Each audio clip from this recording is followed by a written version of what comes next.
Welcome back, this is Sarge from Halo Wheelman. This is going to be part 3 of the really successful hog run we had the other night with SSG. In the first video I talked about hogging fundamentals, focusing on hit and run tactics, getting your gunner out of danger, respecting the enemies could kill you.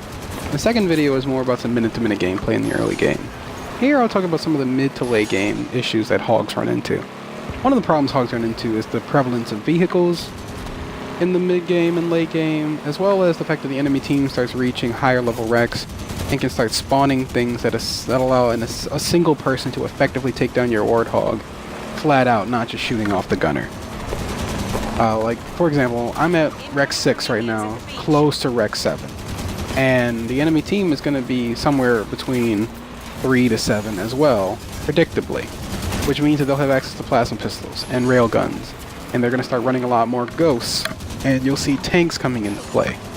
And all of that becomes a huge threat to your Warthog. You'll have to be prepared for that and adjust your routing appropriately. Like right there. We went for a splatter on a guy with our ghost. We both missed. The ghost got jacked. And the ghost teared up our Warthog. Now we need a new Warthog. And this hog's been effective, but right now we need to go help secure a boss, and we don't have time to run a near-dead Warthog into an area of intense contest. So I just want a new core Warthog. I'll take about a couple 30 seconds here to talk about different Warthogs. The different Warthogs that have more armor should be used at the right times. I prefer to run a basic Warthog early game because the enemy team doesn't have a lot of stuff that can really threaten it. And because it's a basic Warthog, it's a common, so you have a lot more in general, and they're much more expendable.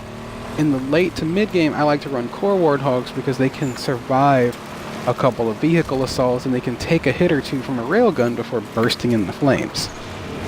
So right here, we're going down here with our Wraith to attack the AI Phaeton. But I don't think the Wraith was the ideal thing for this, but it's fine. It's what the guy had, and we're going to put that into play.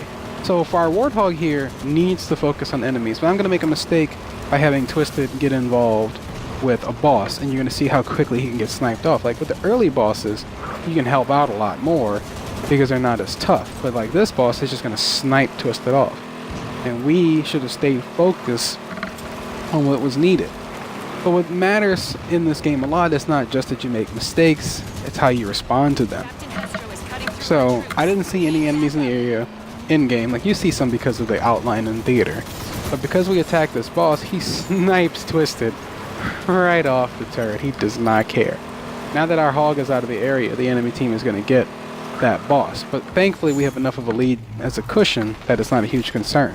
As I come here to the armory to help pick up Twisted, they call for help because there's a guy who made his way into the armory. And this could have gone really bad. But because I jump in and help, I help them kill this guy very quickly. Get back in my Warthog with Twisted.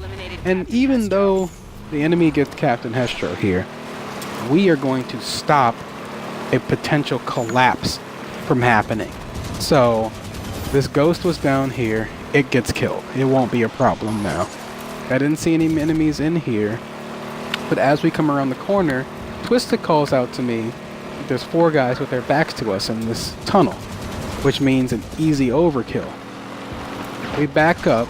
Twisted tears into these guys, and he gets an overkill in the process, and we basically shut down a Spire push. Our hog just killed 5 people who would have threatened the Spire control we've been holding. And as we swing back around to get back into our patrol spot, we're going to pressure one guy back, kill this guy for pushing up, and become a nuisance in the area again. That means that the enemy team's attempt to take the Spire is going to be thwarted entirely. And that is about really smart hog decision making, and why the hog being so quick is a good thing. Once again, we killed another guy pushing for Spire, and we killed this guy with a splinter turret. The hog in this game has been super effective at neutralizing problems before they become problems. 4 guys in a tunnel are about to be an imminent threat, and your hog can just shut that down, and your team won't even know. But you'll know. Thank you for watching this video. This one's coming to an end. I'm going to talk to you in the last 3.5 minutes about the Oni Warthog and fighting tanks. Thanks for watching.